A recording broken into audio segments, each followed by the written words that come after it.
Cinta dunia berlebihan. Hubud dunia. Arti, ciri-ciri, dan cara menghindarinya.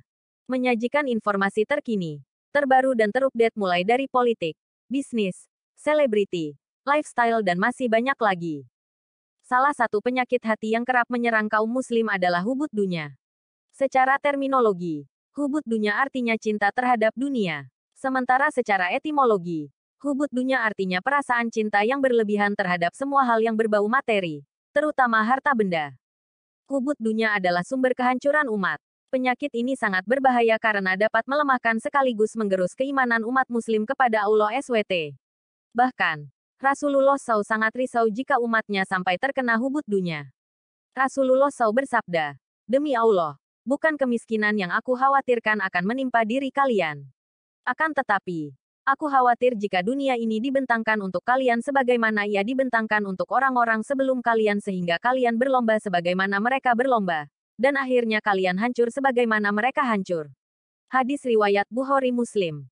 Bahaya hubud dunia. Menurut buku Keutamaan dan Rahasia Tawakal oleh Nahrawi, AS 2020/111 banyak bahaya yang ditimbulkan dari hubud dunia. Di antaranya, membuat manusia lalai dalam melaksanakan ibadah, seperti salat, puasa, dan sedekah. Jika seorang telah dikuasai hatinya oleh iblis, maka ia akan menjadi lemah. Iblis akan membolak-balikkan hatinya seperti anak kecil yang sedang bermain bola.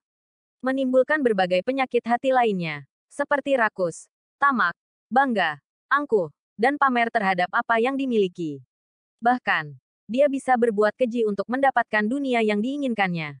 Ketika seorang muslim sudah menjadikan dunia ini sebagai tujuannya, maka ia terjebak dalam sikap hubud dunia. Lantas, apa ciri-ciri hubud dunia? Ciri-ciri hubud dunia, menghimpun dalam buku Akidah Akhlak Makelas 10 milik H. Aminuddin DKK, 2021. 05 Ciri-ciri hubud dunia adalah sebagai berikut. Menganggap dunia sebagai tujuan utama, bukan sebagai sarana mencapai kebahagiaan akhirat. Mengumpulkan harta benda dengan menghalalkan segala cara tanpa memperhatikan halal dan haramnya. Kikir, tidak rela sedikit pun hartanya lepas atau berkurang. Serakah, rakus, dan tamak, tidak mampu mensyukuri nikmat sekecil apapun. Cara menghindari hubud dunia, dikutip dari buku Ilmu Tasawuf, Penguatan Mental Spiritual dan Akhlak karya Dr. H. Imam Kanafi, M. A. 2020/200 Hubud dunia dapat dihindari dengan beberapa cara, yaitu mengingat bahwa hidup di dunia hanyalah sementara tercantum dalam Quran Surat Al-Hadid ayat 20. Perbanyak mengingat kematian Quran Surah Ali Imran ayat 185. Meyakini dan menyadari bahwa setiap tindakan yang dilakukan, direkam oleh seluruh anggota badan. Pada akhirnya, di hari akhir nanti, tangan, kaki, dan lidah akan bersaksi di depan Allah SWT Quran Surah Fussilat ayat 20-22. Qanaah, yaitu rela menerima dan merasa cukup dengan apa yang dimiliki, serta menjauhkan diri dari sifat tidak puas dan merasa kurang yang berlebihan. Zikir, yaitu cara yang paling efektif untuk membersihkan hati dan meraih keridhaan ilahi.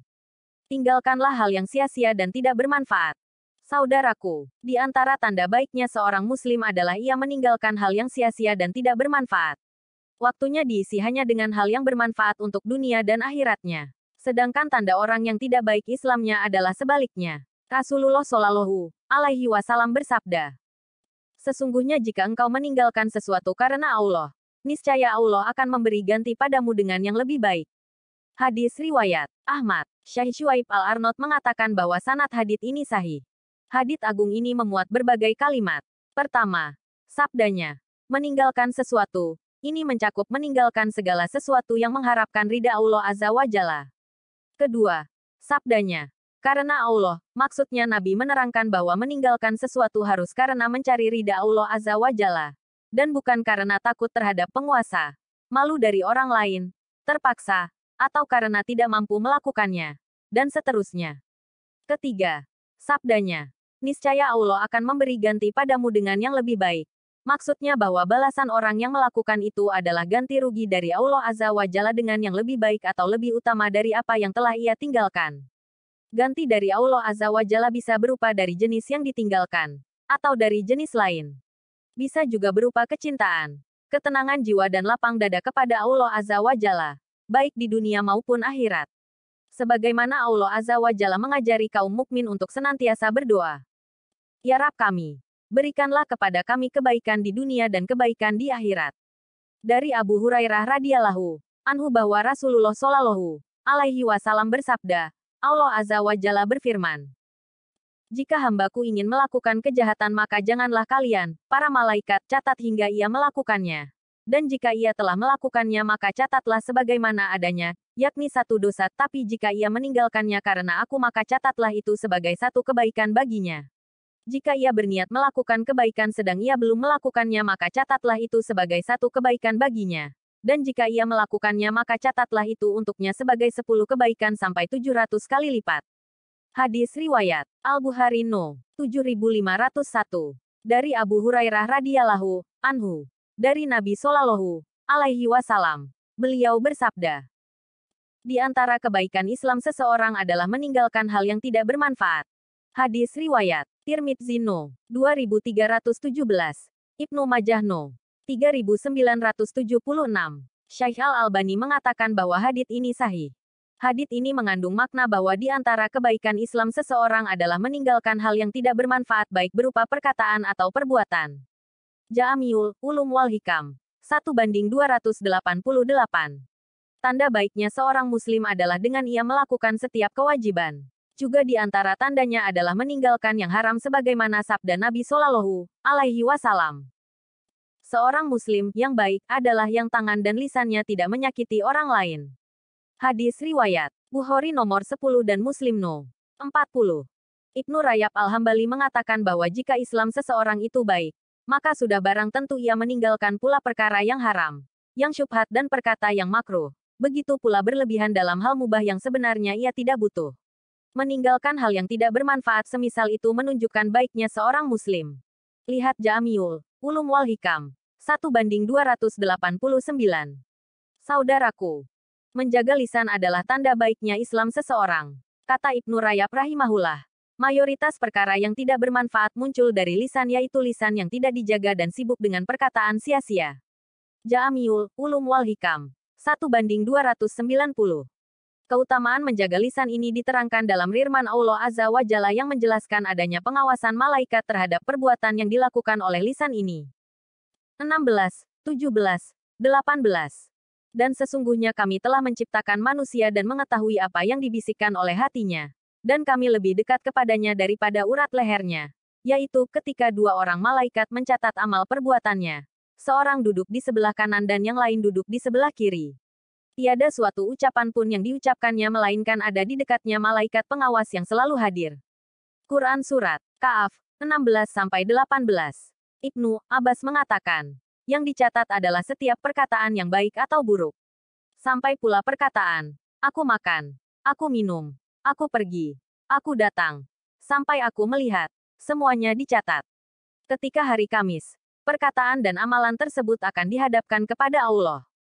Tafsir Al-Quran Al-Azim 13/187.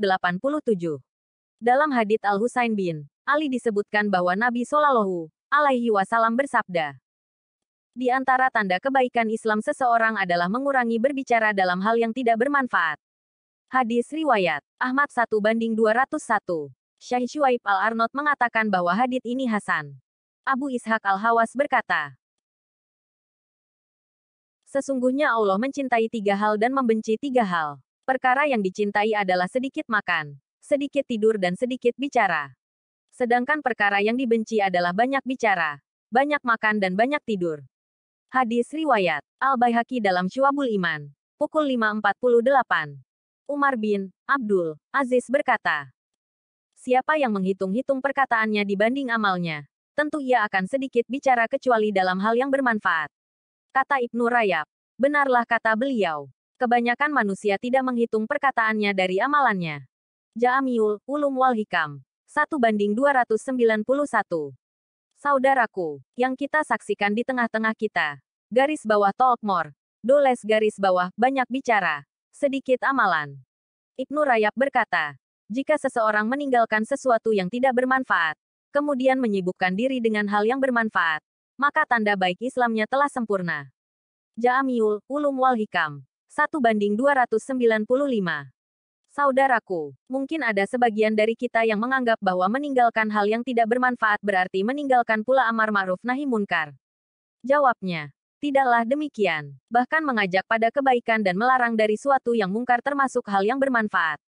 Karena Allah Azza wa Jalla berfirman, dan hendaklah ada di antara kamu segolongan umat yang menyeru kepada kebajikan, menyuruh kepada yang ma'ruf dan mencegah dari yang munkar. Merekalah orang-orang yang beruntung.